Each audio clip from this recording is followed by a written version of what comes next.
'Cause I've never had so much to gain and threw it all away.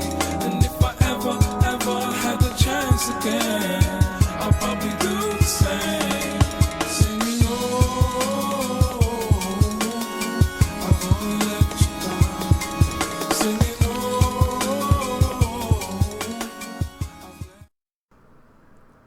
We haven't got a win yet this season so far. And I wish I didn't shave my face for the first couple of games, but I did. And 3 days after the London game, I said, you know what? If the Raiders aren't going to win, I'm not going to shave my face. If they're going to look like bums, I'm going to look like a fucking bum. What's going on, Raider Nation? Welcome to another video for the Black and Silver Way. It is your host, Dylan, and yesterday you know that we lost to the San Diego Chargers 31-28, which we easily could have won the game. And, I couldn't make a video last night because I was I was kind of still drunk and I didn't really have a voice, so I didn't really want to make a video. I figured if I just slept it off, woke up and made a video for you guys, it'd be a lot better. I forgot my video camera yesterday, so I wasn't able to record any of the footage. I know I said I was going to, but yesterday morning I was getting tied up with a lot of things and I just happened to forget the damn camera.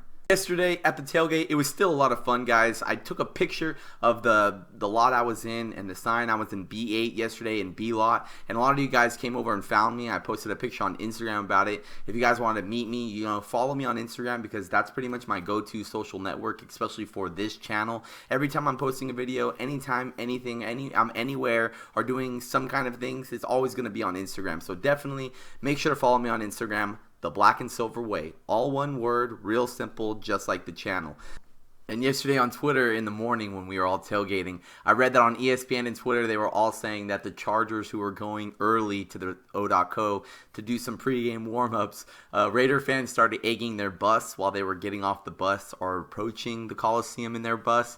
And I thought that was hella funny. So the only thing I'm kind of sour about it is that interception that sealed the game. On Twitter, some of the Charger fans and some of the players said, well, at least we sealed the deal. You guys want to throw eggs at us and we'll fucking end the game with an interception or something like that. That's kind of sucks because we did want to win the game, obviously, for our first win. And it's a divisional loss, so that's pretty shitty. But it was still funny that our fans had the balls to throw the eggs at the bus. All right, guys, let's go ahead and get into some stats and pretty much how I feel about this loss. So first of all, the Oakland Raiders are now 0-5. We lost to the San Diego Chargers 31-28. Yesterday was a different loss. It was a different team. Overall, we didn't know how they were going to play because Tony Sparano took over as head coach, and a lot of videos were going around of the players burying the football, and they're trying to get the past in the past, and they were trying to move forward from Dennis Allen because from what I heard, Dennis Allen was a good coach, a good guy, and I believe he tried. He definitely tried, but his methods of being a head coach were just not there. His traits weren't, applying to what it took to be a team leader. And he wasn't putting our players in positions where they could be successful. And I think that's what Tony Sparano succeeded yesterday, big time. He put our players in positions that they know they can make plays. Like, players can make plays. You just got to know what they're good at. Yesterday, it seemed like Darren McFadden came alive. It seemed like Derek Carr came alive. It seemed like Andre Holmes came alive. It seemed like that defense, for the most part, came alive as well. Right off the bat, the first minute of the game, Derek Carr in college was very successful in the shotgun. And that's exactly what I seen him doing for the most part yesterday. They had him in the shotgun, and they had him cocking back and throwing down the field. And that's something that he's good at. So he cocks back. There's 14 minutes still left in the first quarter. 1 minute passes by our first drive. It's 3rd and 7. He ends up cocking back and throwing about a 77-yard pass, I think it was, to Andre Holmes right up the middle. Andre Holmes beats out Brandon Flowers. The ball was thrown perfectly, and Andre Holmes takes it all the way for our first touchdown. We're up 0-7. It was insane. The crowd was electric. Derek Carr was loving it. Andre Holmes jumped into the black hole.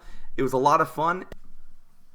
Then during the second quarter, Derek Carr was doing a great drive down the field. We march all the way down to about the 6-yard line. Derek Carr hits a slant to James Jones right into the end zone.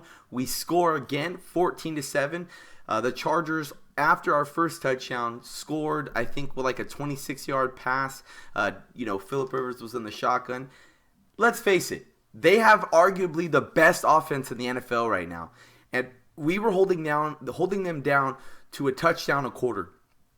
And that's exactly what we matched. We were matching them a touchdown, touchdown, touchdown, touchdown. This was a very, very, very competitive and close game. So James Jones gets the second touchdown from Derek Carr. That was Derek Carr's second touchdown of the game in the halftime. But the only thing that sucks is in the second quarter, right before the halftime ended, we had an opportunity to kick a field goal. I think it was like a 50-yard field goal, and Janikowski misses it wide left. So we could have been up on the board 17-7 right before the half ended. And that's, it's pretty shitty that we weren't able to hit that. I mean, not 17-7. It would have been 17-14. We would have had a field goal upper hand on them before the halftime ended. During the third quarter, Derek Carr comes out and he hits Bryce Butler on a nice little post route out to the outside, and Bryce Butler turns on the Jets and runs for a 47-yard touchdown. We were up again by that point, and it was right now 21-14 by that point. Then they ended up getting a touchdown from Phillip Rivers to Antonio Gates, which made it 21-21. Then we go into the fourth quarter, and Derek Carr marches the ball down the field and gets another touchdown, fourth touchdown in one game to Andre Holmes. This time rolls out to the right side and hits him 28-21. We try and hold them as much as we can, and we're not able to do it. They end up marching down the field, kicking a field goal, 31-28. At the last drive where we could have scored to either tie it up or win the game, Derek Carr decides to go long to Andre Holmes, throws it into double coverage, and they pick it off, and it ends the game. They down it, and that was the end of the game, and we lost. That one was a punch in the gut right there. This game was back and forth, back and forth, back and forth. Very exciting, and it was really, really exciting to see the Raiders getting 4 touchdowns in one game. That right there was being competitive, and that's what made it not so bad. When I walked out, I was pretty defeated. I had my head high, though, guys. I had my head high because this team was a different team than in London. In London, they didn't care what they looked like. I think it's because Dennis Allen, there was problems. There really was head coaching problems. I feel like we don't have the best coaching staff in the NFL, of course, but I'm just saying they're definitely more motivated than they were a few weeks back. And that's what counts. We need to compete all the way to the last minute. We have a tough division. It's tough to play in the NFL. And this time we look like a real NFL team. And that's something that you can build upon. This game right here was the best game so far of the season. We really, really competed all the way to the last second of the game. And Derek Carr, I mean, in my opinion, I don't know if it was Greg Olsen that told him just to try and go out deep for the last play when he threw the game away, but he still overall played his fucking heart out, and that's what matters. Everyone came up to show today, and that's pretty much all I expect out of this team. I mean, we're a very young team. We have some veterans that really haven't been showing up so far this season, but yesterday they did. And another player that's really impressing me all season this year so far, and yesterday had a great game as well, is Darren McFadden was slowly marching the ball down the field, and he's staying healthy right now. So I really respect what DMC's been doing so far this year for us. He's definitely having good chemistry with Derek Carr in the backfield. Maurice Jones-Drew also came in and put up 30 yards. Darren McFadden had 80 yards for the day, so Darren McFadden putting up 80 yards really doesn't happen that quite often. But this season so far, he's been trying his hardest. I could tell that he really wants to be an Oakland Raider. NFL put out the power rankings for this week, and they rated the Chargers the number 1 team in the whole NFL. And of course, we're the worst team in the NFL. For us to compete all the way to the last second of the game and be scoring back and forth, and holding Phillip Rivers down for as much as we did a great job this week. We shocked the whole NFL. Everybody thought it was going to be a blowout, and that's what I'm glad it wasn't. So we go into this next week with some huge momentum, and we could easily win the Cardinals. We could easily win the Cardinals. They are nowhere near as strong as the Chargers are on offense or on defense. So what I like to do on the end of the recaps is I like to give a game ball away for the player that played the best, and I like to give a shit ball away for the player that pretty much blew it. Let's get into the player that blew it, and he's kind of been blowing it in the last year and a half, and I've been kind of worried about it, is Sebastian Janikowski fucked that field goal up right before the end of the halftime. That could have brought the game only into overtime. The Chargers would not have won us if we had that field goal before going into halftime, and that was something that was in his range. It was only a 50-yard field goal, and he misses it wide left. It wasn't even like he was barely off. It was like wide left. everybody was kind of worried when they seen him so off yesterday. So that right there blew the game. Sebastian Janikowski, you get the shit ball of the game. You can't really give an excuse for him now that he doesn't have any more chemistry with Marquette King, because Marquette King, the punter that we have, is a great punter.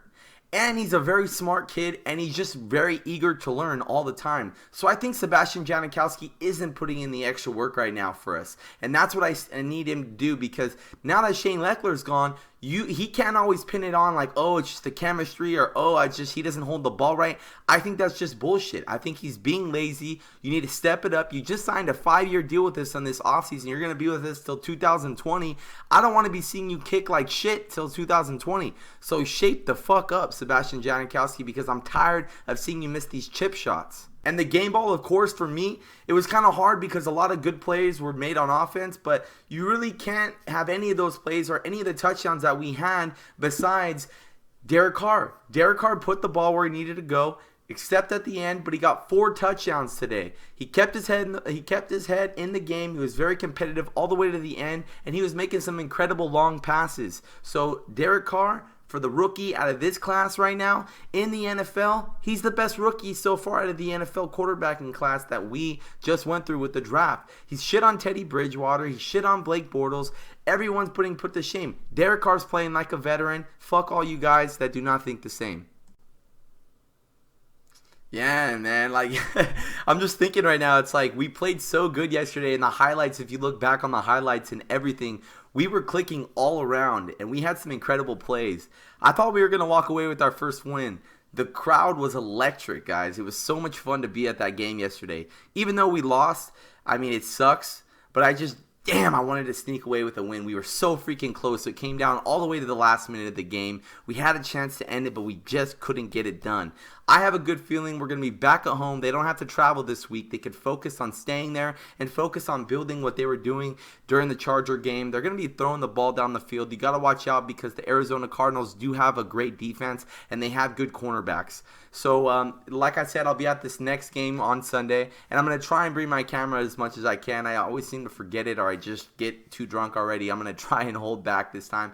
I am going to be a shout-out right here. I'm going to be with my friend Barbara from Sacramento. She is an awesome girl, and she is very, very sexy. So I will be out there. So everybody, if you guys see me and Barbara, you guys show her some hospitality. Show her how the Raider Nation does, because she doesn't really go to a lot of Raider games, but she is a Raider fan. So yes, we're going to have a lot of fun out here on Sunday. Hopefully I meet a lot of you guys out there. Make sure to like, comment, and subscribe on the video.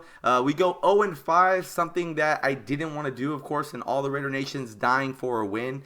But what could you do, guys? We just fired our coaching staff, we just fired our head coach, Dennis Allen. He's been running the ship for about 3 years now. Now we have Tony Sperano, and he's putting the players in positions where they could succeed. And that's what I respect about Tony Sperano, because yesterday it showed to the full extent. All the players were playing with heart, and they were all being very competitive, and that's all we could ask. If they do that every single Sunday, we're guaranteed to get a couple more wins this season. I'll see you on the next video, Raider Nation. Peace.